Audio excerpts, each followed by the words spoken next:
s'kemi dashur të heqim nga skena. Shkodra ishte ndalesa e radhës për prezantimin e kandidatëve socialist për deputet nga kryeministri Edi Rama. Gjatë takimit kryes socialist u tregoi drejt për drejt me kërkesën që kishte për shkodranat.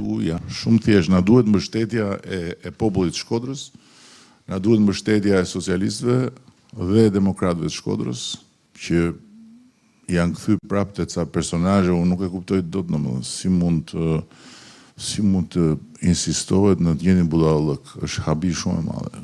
Pa ca personazhe që të vjen zor ti përmendesh dhe emrin që i kanë vënë atje në listën e Kënetës.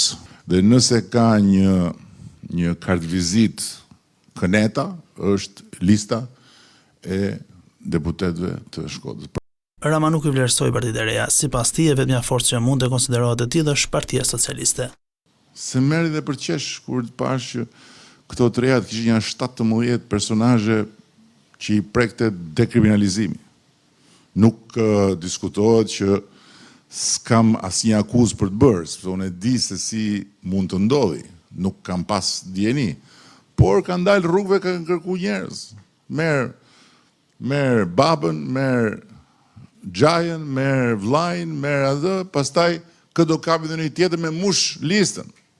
Diskutimin se ka një luhatje në rënje të mandateve që PS mund të fitojnë në 11 maj, kryeqeverisë tha se duhet të rrëzuar për të dërguar sinjal Brukselit. Apo del një shumicë që i thot Brukselit dhe i thot të 27 vendeve ne populli shqiptar duam urgjent të hyjmë në Bashkimin Evropian dhe prandaj e mbështesim këtë forcë politike, pavarësisht se nuk jemi të gjithë me këtë forcë politike.